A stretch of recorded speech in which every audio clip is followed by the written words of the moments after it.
नमस्कार। मैं Chandrabhan Prajapati, lecturer mechanical engineering, government polytechnic Bargarh Chitrakoot, आप सभी का वर्चुअल लैब के इस इंटरैक्टिव और पहले प्रयोगात्मक सेशन में हार्दिक स्वागत एवं अभिनंदन करता हूं।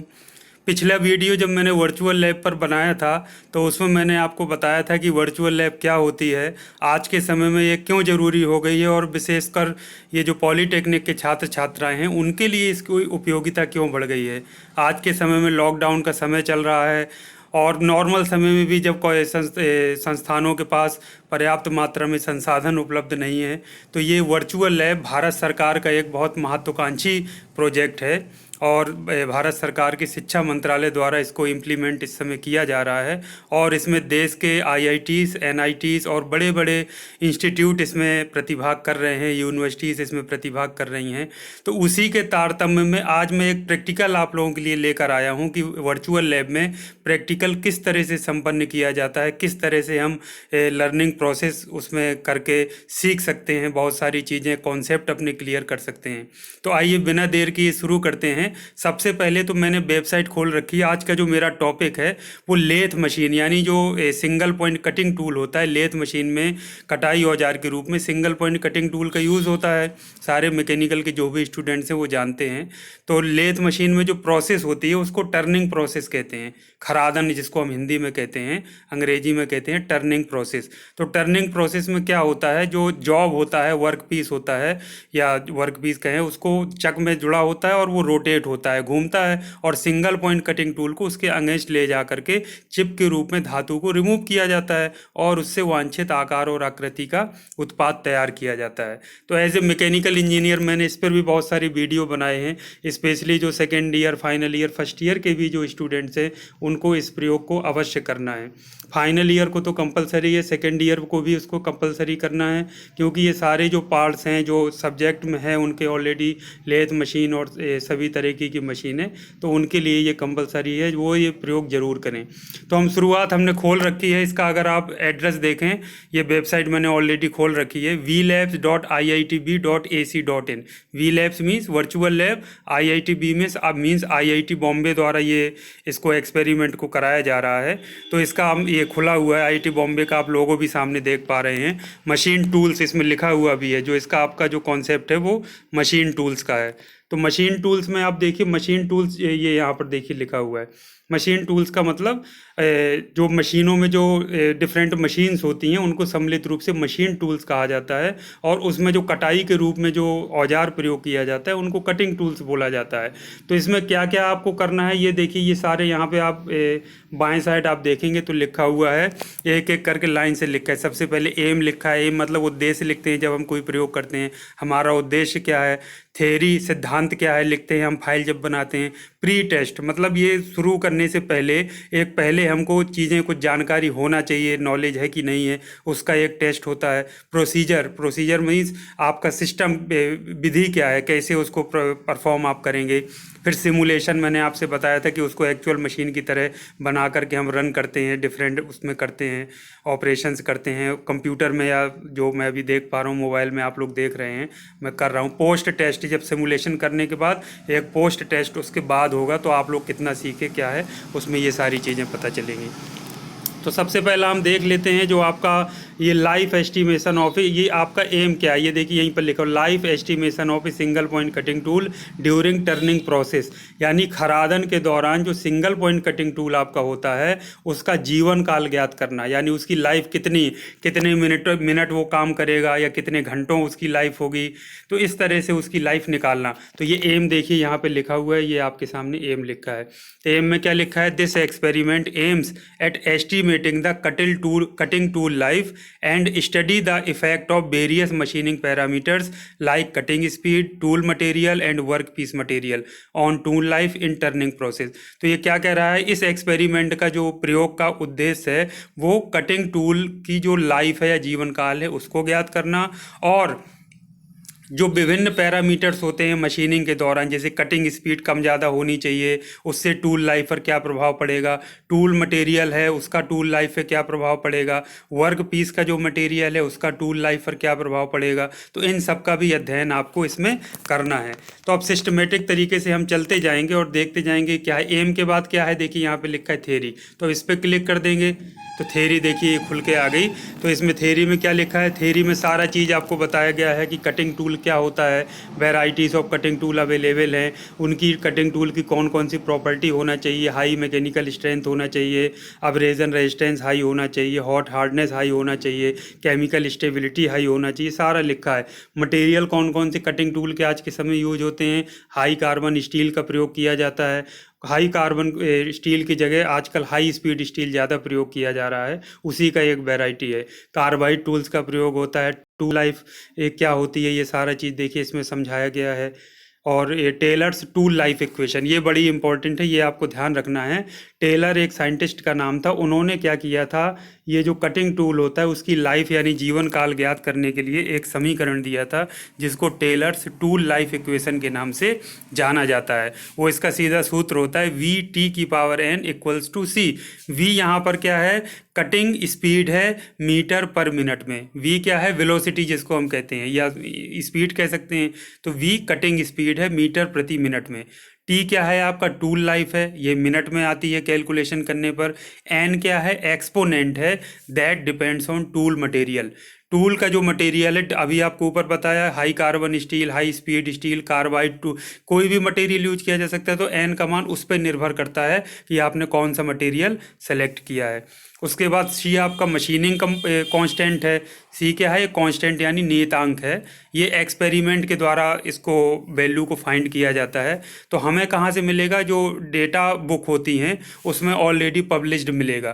तो ये बहुत सारी चीज़ों पर निर्भर करता है, जैसे टूल मटेरियल का पदार्थ क्या है, tool work piece material feed rate क्या है, तो उसी के आधार पर इसका मान ज्ञात किया जाता है। तो आपको ऑलरेडी उसमें रेडीमेड हम उसको मान को देख सकते हैं।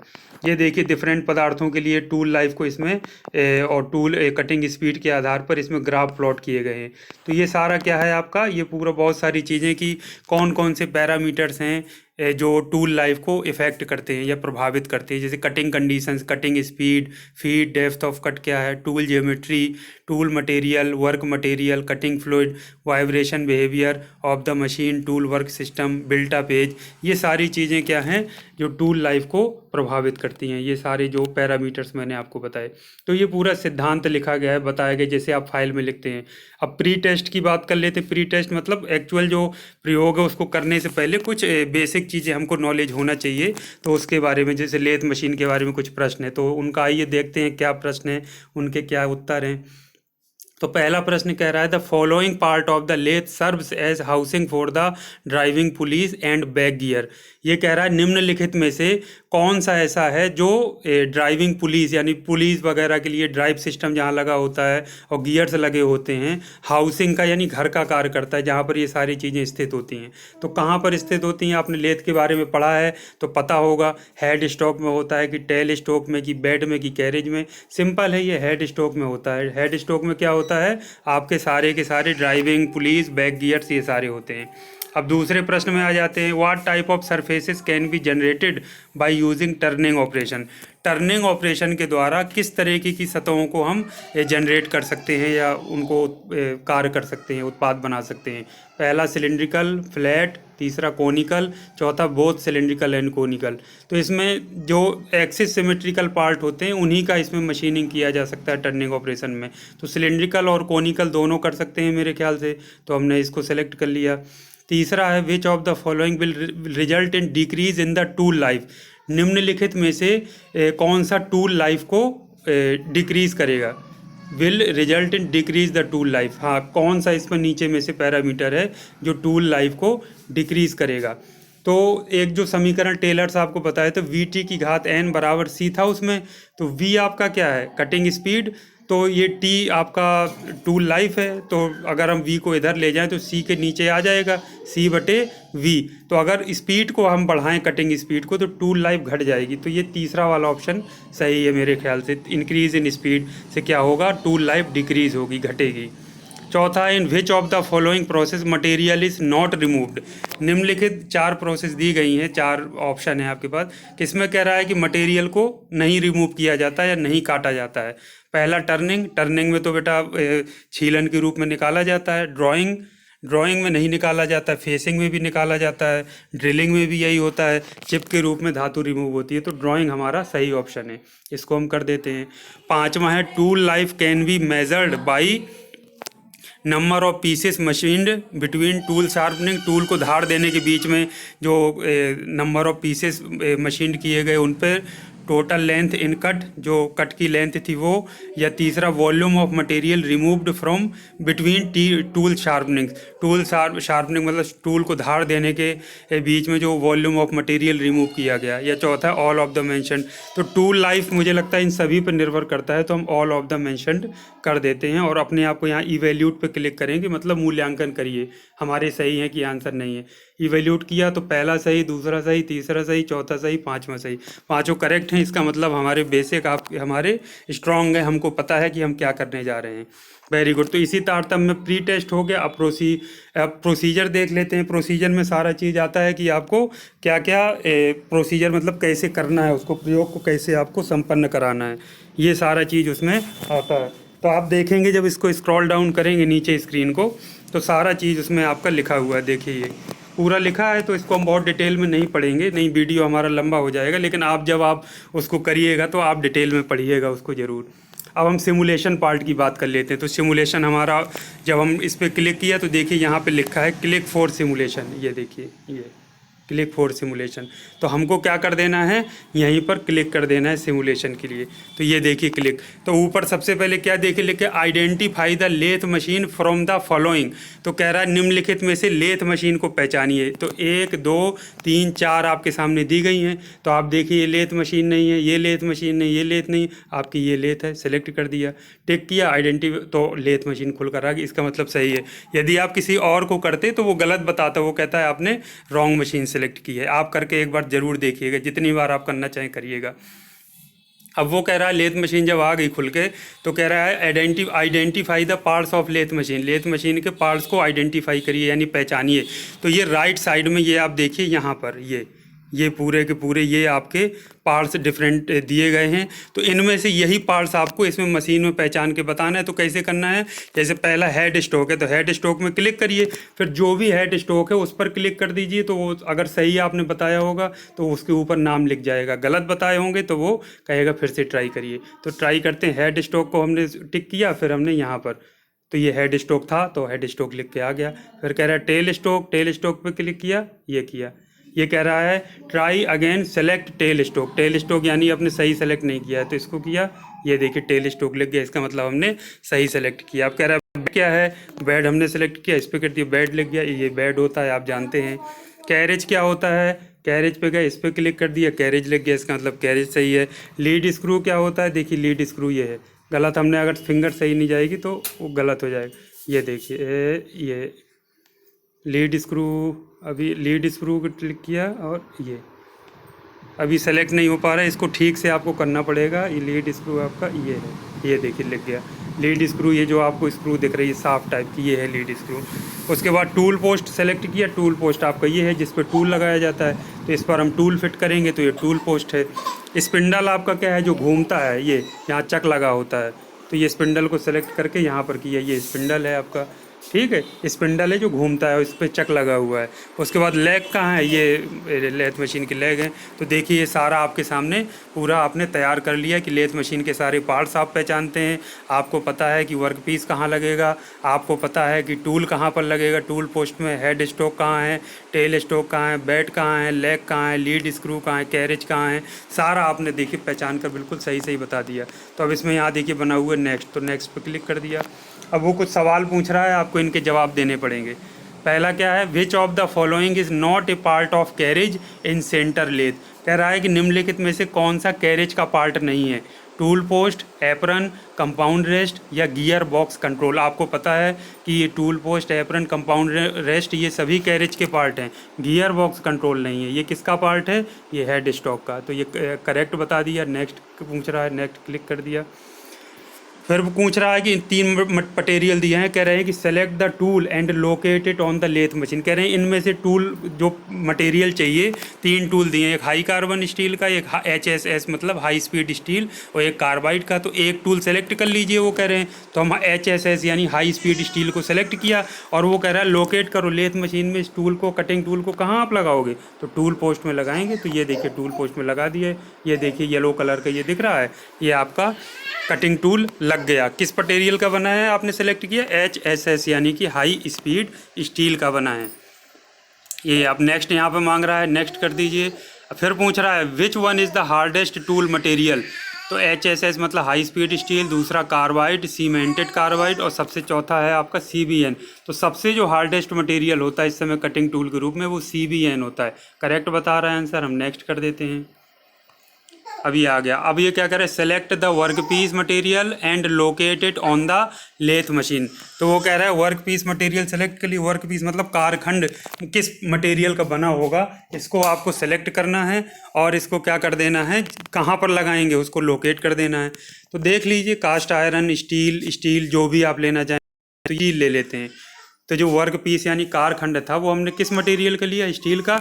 लोकेट आप कर दीजिए, कहाँ पे लगेगा वर्क पीस कारखंड, यहाँ पर। ये देखिए फिट हो गया, लग गया। अब सब चीज़ पता है, आपने कर दिया। उसके बाद नेक्स्ट गए। फिर वो सवाल पूछ रहा है which of the following represent the unit of cutting speed. Cutting speed की जो स्पीड की यूनिट होती है मीटर पर मिनट होती है, सीधा सीधा है। तो मीटर पर मिनट तीसरा वाला ऑप्शन है, इस पर हमने कर दिया, करेक्ट है। नेक्स्ट पे क्लिक कर दिया, नेक्स्ट पे क्लिक हो गया। फिर वो कह रहा है, एक प्रश्न आ गया, विच of the following represent the formula for cutting speed. Cutting speed CS मतलब cutting, C for cutting, S for speed. Cutting speed के लिए πDN फार्मूला होता है, सीधा सीधा आप लोग याद कर लीजिए बिल्कुल मुँह जवानी। ये कंपटीशन के एग्जाम्स में बहुत सी सारे जो प्रश्न है सब कुछ भी पूछा जा सकता है। πDN, पाई का मान 3.14 होता है, तो पाई नहीं दिख रहा है, 3.14 DN, D डायामीटर है, N आपका RPM है, रिवोल्यूशंस पर मिनट। तो CS क्या हो जाएगा, 3.4 DN यानी πDN, यानी पहला हमारा सही है, करेक्ट आ रहा है। तो नेक्स्ट क्लिक कर दिया। अब वो कह रहा है स्पिंडल स्पीड। तो स्पिंडल स्पीड मतलब किस स्पीड से घूमना चाहिए। अभी 25 मीटर पर मिनट पर है, आप चाहे जितना कर लीजिए, ज़्यादा कर लीजिए, चाहे कम कर लीजिए, चाहे बिल्कुल कम 21 कर लीजिए। तो 30 कर लेते हैं। तो हम नेक्स्ट कर लिए, हमने मान लो 30 मीटर पर मिनट हमने खुद की, हमको इस स्पीड से उसके स्पिंडल को घुमाना है। जिस स्पीड से हम चाहेंगे उस स्पीड से हम स्पिंडल को रोटेट करा सकते हैं, घुमा सकते हैं। तो हमने क्या सेलेक्ट किया, 30 मीटर पर मिनट हमने इसको क्या किया, सेलेक्ट कर लिया। इसके बाद नेक्स्ट का बटन है, इसको नेक्स्ट कर दीजिए। फिर वो कह रहा है कि what is the necessary condition for turning. Turning के लिए आवश्यक शर्त क्या है। इसको थोड़ा नीचे दिख नहीं रहा है तो हम इस तरह कर देते हैं। ये देखिए ये, तो what is the necessary condition for turning, क्या material of work piece should be harder than the cutting speed. तो बताइए क्या वर्क पीस का जो मटेरियल है वो कटिंग टूल से हार्ड होना चाहिए, कठोर ज़्यादा होना चाहिए, बिल्कुल नहीं।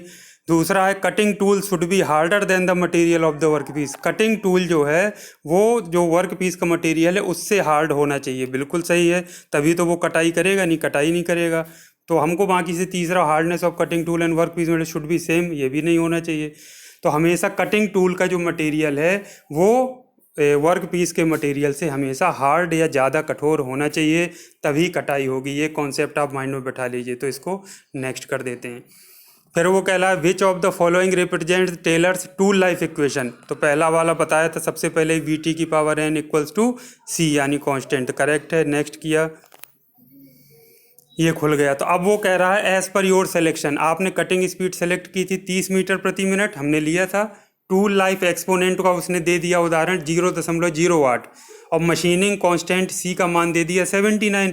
तो वो कह रहा है टेलर्स टूल इक्वेशन से अब टूल लाइफ आप कैलकुलेट करिए और 2 डेसिमल तक करेक्ट आंसर लिखिए। तो मेरे पास ये कैलकुलेटर रखा है, आप लोग भी इसको कैलकुलेट करना है खुद से। कितना है, V का मान 30 है और आपका N का मान है 0.08, C का मान है 79।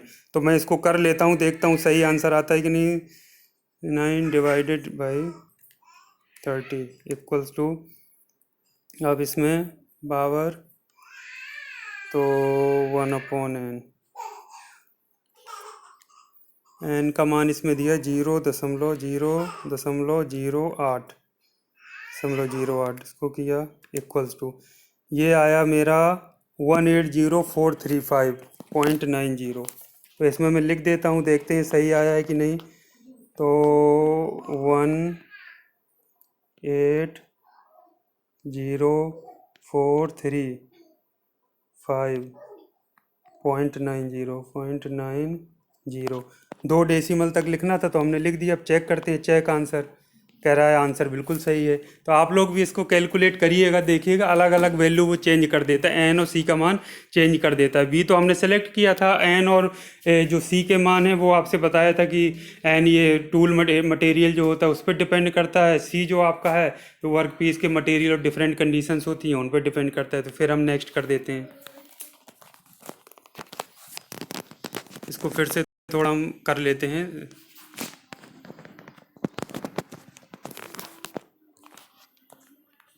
ये क्या कह रहा है, in industries besides machining time in minutes some other means are also used to assess tool life depending upon the situation such as. ये कह रहा है कि कोई इंडस्ट्रीज़ में मशीनिंग टाइम जो in minute some other means are, कुछ और चीज़ें हैं जो टूल लाइफ यानी टूल के जीवन काल निर्धारण करने के लिए यूज की जाती हैं। वो क्या हैं, number of pieces of work machine, यानी कितने नंबर ऑफ पीसेस उसमें मशीनिंग कर लिए गए, या टोटल लेंथ ऑफ कट, या वो टोटल वर्क मटेरियल रिमूव। तो सारे हैं, ऑल ऑफ द अबव इसका सही आंसर है, क्योंकि ये सारी चीज़ें डिपेंड करती हैं। तो हम क्या करते हैं, करेक्ट आ गया तो हमने नेक्स्ट कर दिया। देखिए ये टेबल बन के आ गई। तो क्या करें, select spindle speed for trial 2। Trial 2 के लिए ट्रायल 1 हो गया हमारा। ट्रायल 1 में क्या किया था, स्पीड मीटर प्रति मिनट में कितना लिया था, 30। तो टूल लाइफ कितनी आई थी मिनट में, 180435.90, ये मिनट में आई थी। तो ये हमने नेक्स्ट कर दिया। तो ये हमने अब 15 लिया है। तो बोले अब ये कह रहा है कि पहले 30 था, अब हमने स्पीड 15 कर दी। तो ये टूल लाइफ ये ट्रायल 2 में घटेगी कि बढ़ेगी, आप बताइए। जब स्पीड हम कम कर देंगे तो टूल लाइफ क्या होगी, इंक्रीज होगी। तो ये कर दिया, करेक्ट आंसर है। नेक्स्ट। अब फिर वो कह रहा है ट्रायल 3 के लिए सेलेक्ट करिए, तो 35 कर लीजिए, चाहे बढ़ा दीजिए। देखिए 40 कर दिया। तो नेक्स्ट फिर वो पूछ रहा है, नेक्स्ट हमने कर दिया। तो ये कह रहा है for selected value of speed in trial 3। Trial 3 में हमने पहले 30 से बढ़ा दिया तो डिक्रीज़ हो जाएगी टूल लाइफ डिक्रीज़ हो गई। नेक्स्ट। ये देखिए सारे आपके बन के आगे पूरा ट्रायल 1 2 3। टूल मटेरियल क्या लिया था, वर्क पीस मटेरियल क्या था, N2 कितना आपने माना, C कितना था, ये सारे पे निकल के। अब नेक्स्ट हम कर देते हैं, टेबल मिल गई। फिर द टूल लाइफ कह रहा है खाली जगह as the cutting speed increases. तो क्या इंक्रीज होने से कटिंग स्पीड इंक्रीज होती है, बताइए।